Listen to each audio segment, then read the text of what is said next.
باقی ہر کافر جہاں بھی وہ ہو، زمین کے نیچے چھپا ہو، پہاڑوں کی چوٹیوں پر ہو، ہر مقام پر پانی پہنچا اور ان کو غرق کیا، تباہ و برباد کیا۔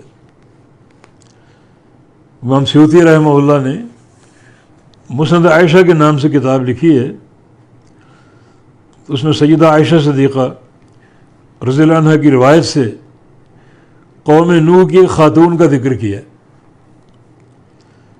وہ خاتون ایمان نہیں لائی تھی اور ایک بچہ اس کی گود میں تھا، تو اس کو ڈرایا گیا کہ اگر پانی آ گیا ایک طوفان بن کر تم غرق ہو جاؤ گی، ایمان لے آؤ۔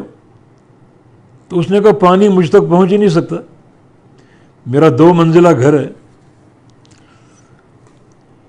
اتنا اونچا پانی جا ہی نہیں سکتا۔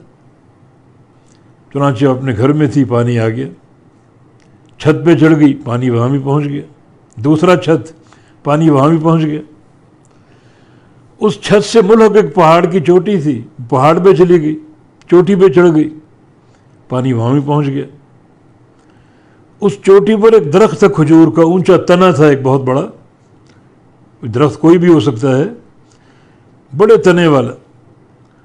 تو اس درخت پہ چڑھتے چڑھتی وہ آخری جو اس تنے کا کونا تھا وہاں تک پہنچ گئی، پانی وہاں بھی پہنچ گیا۔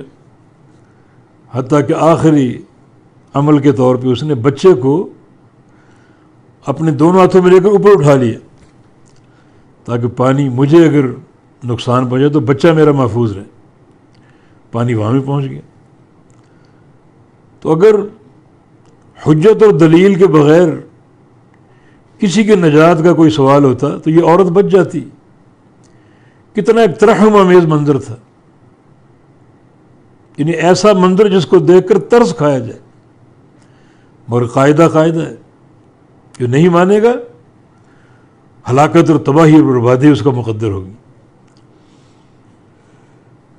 تو یہ قوم نوح کا قصہ